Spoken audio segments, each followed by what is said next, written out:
தந்தையினால தான் இந்த அளவுக்கு அவர் மேலே வந்தது. அவர் தான் அவருடைய வளர்ச்சிக்கு முழு காரணம், முக்கிய காரணம். ஆனால் எந்த ஒரு இடத்துலையுமே அவருக்கு ஒரு முக்கியத்துவம் இல்லைங்கிறது எனக்கு தெரியும். பர்சனலாக நான் அவரை அடிக்கடி மீட் பண்ணுறதுனால எனக்கு நன்றாக தெரியும். ஆனால் மகன் கூட இருக்கிற உறவை அவர் முறிக்க விரும்ப மாட்டார். ஏன்னா இருக்கிறது ஒரே ஒரு பையன். ஒரு நடிகர்களை நம்பி போய் அவங்க வாழ்க்கையை தொலைச்சிட்டு இருக்காங்க. 200 கோடி ரூபாய் பணம் வாங்கி நீங்கள் சம்பளத்தை வாங்கி வீட்டுக்குள்ளே வச்சாச்சு. அந்த படத்தில் இருக்க பிரச்சனையை கண்ணும் கருத்துமா பார்க்க வேண்டிய பொறுப்பு யாருடையது? தமிழ் பத்திரிகையாளராக சந்திக்க முடியல. யாரை சந்திச்சிருக்காரு? ஒரு NDTVயில் உள்ளவ யாரே ஒருத்தர் சந்திக்கிறாரு. ஆனால் ஒரு ஒரு நான் இன்னைக்கு பாருங்க எத்தனை பத்திரிகை என்ன கேள்வி கேட்டாலும் பதில் சொல்லக்கு இருக்கிறேன். ஏன் நீங்க தமிழ் பத்திரிகையாளர்கள் சந்திச்சு பேச மாட்டேங்கிறீங்க? ஒரு கள்ளக்குறிச்சியில கள்ளச்சாராயம் குடிச்சு செத்தாங்க. அந்த செத்த இடத்துக்கு நீங்க போய் அங்க போய் அழுதுட்டு இருக்கீங்க. கள்ளச்சாராயம் குடிக்கிறதே தப்பு, கள்ளச்சாராயம் வடிக்கிறதும் தப்பு. அந்த இடத்துல போய் அழுதுட்டு இருக்கீங்க. மதுரையில் செத்தவங்களுக்கு ஏன் நீங்க போக மாட்டேங்கிறீங்க? மதுரையில் உங்க மாநாட்டுக்கு வந்தவன் செத்துருக்கான். விக்கிரவாண்டியில உங்க மாநாட்டுக்கு வந்து அந்த இதெல்லாம் மறந்துட்டாங்க எல்லாரும். டயா பூஸ்டர் சுகரை கண்ட்ரோல் பண்ணும், உங்க ஆரோக்கியத்தை மீட்டு தரும். சர்க்கரையை கட்டுப்படுத்துறதுக்கான எளிமையான வழிமுறை, இயற்கையான வழிமுறை. அனைத்து மருந்து கடைகளிலும் கிடைக்கும். நமது தமிழக அரசு அவார்டு கொடுத்துருக்காங்க. கிட்டத்தட்ட 7 ஆண்டுகளுக்கு 2014 இருந்து 2022 வரை உள்ள திரைப்படங்களுக்கு பெஸ்ட் ஃபிலிம், பெஸ்ட் டெக்னீஷியன்ஸ்க்கெல்லாம் அவார்டு கொடுத்துருக்காங்க. கிட்டத்தட்ட அதை பார்க்கும்போது எனக்கு ஆச்சரியமாக இருந்தது. கிட்டத்தட்ட ஜெய் பீம், கர்ணன், டானாக்காரன், கார்கி, இரவின் நிழல், சூரரை போற்று, ஒத்த செருப்பு, பரியேறும் பெருமாள், இப்படி ஒரு தரமான படங்களுக்கு தரமான கலைஞர்களை ஊக்கப்படுத்த வேண்டும் என்ற எண்ணத்தில் தமிழக அரசு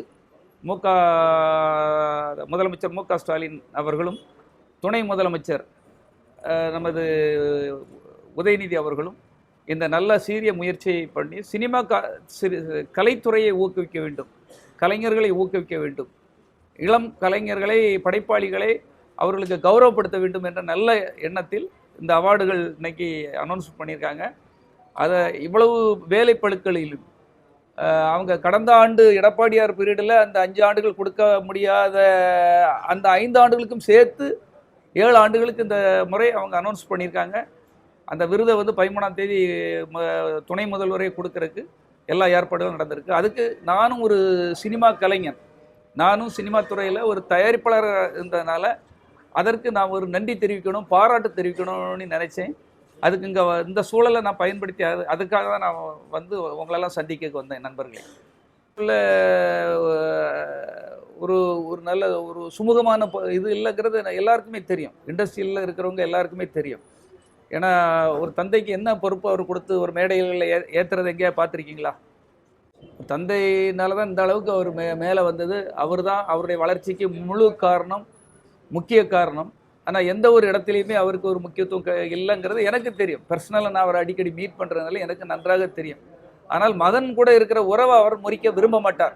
ஏன்னா இருக்கிறது ஒரே ஒரு பையன்.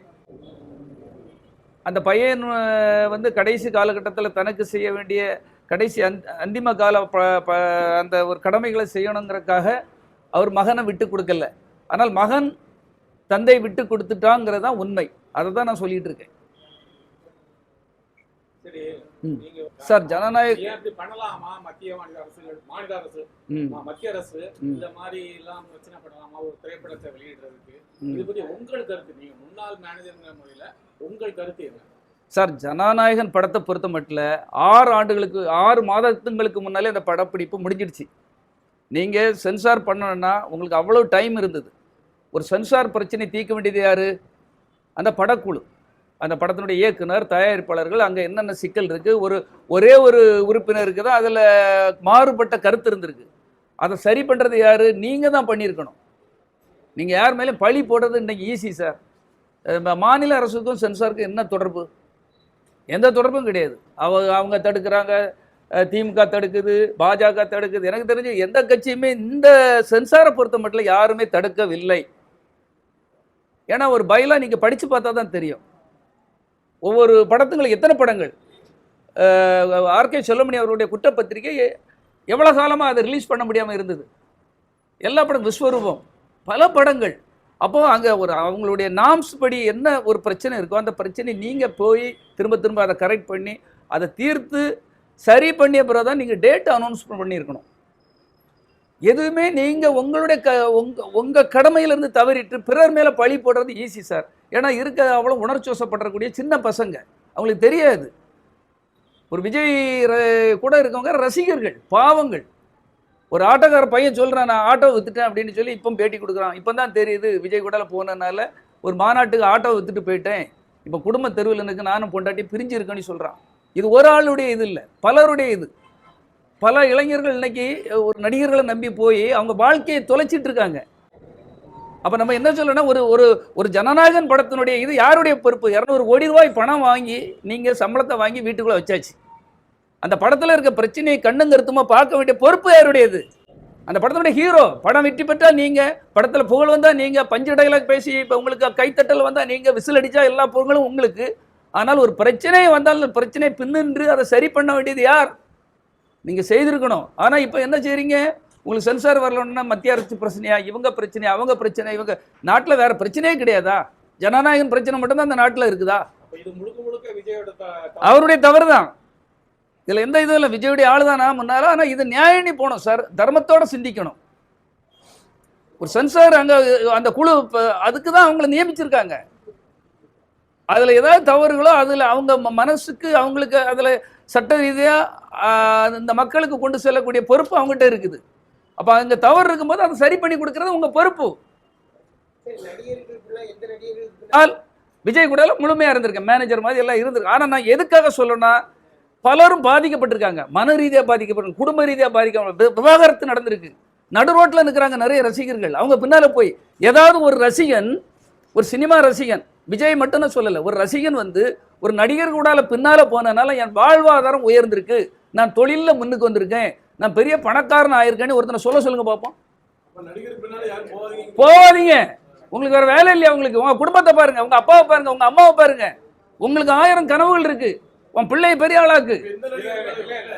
சார், ஒரு தமிழ் பத்திரிகையாளர்களை உங்களால சந்திக்க முடியல, நீங்க எல்லாம் கேள்வி கேட்கணும். தமிழ் பத்திரிகையாளர்களை சந்திக்க முடியல. யாரை சந்திச்சிருக்காரு? ஒரு NDTVல உள்ளவ யாரே ஒருத்தர் சந்திக்கிறாரு. ஆனால் ஒரு ஒரு நான் இன்னைக்கு பாருங்க எத்தனை பத்திரிகை என்ன கேள்வி கேட்டாலும் பதில் சொல்லக்கு இருக்கிறேன். ஏன் நீங்க தமிழ் பத்திரிகையாளர்கள் சந்திச்சு பேச மாட்டேங்கிறீங்க? அதை ஒரு பெருமையா நம்ம சொல்லிட்டு இருக்கோம். அந்த NDTVல பண்ண அந்த பத்திரிகையாளர் நமக்கெல்லாம் பேட்டி கொடுக்குறாரு. அப்ப நம்ம என்ன அளவில் இருக்கு? அப்போ உங்களுக்கு தைரியம் இல்லை. ஒரு சார் கடைசி படம் தானே இந்த படம், ஜனநாயகம் படம் கடைசி படமா இல்லையா?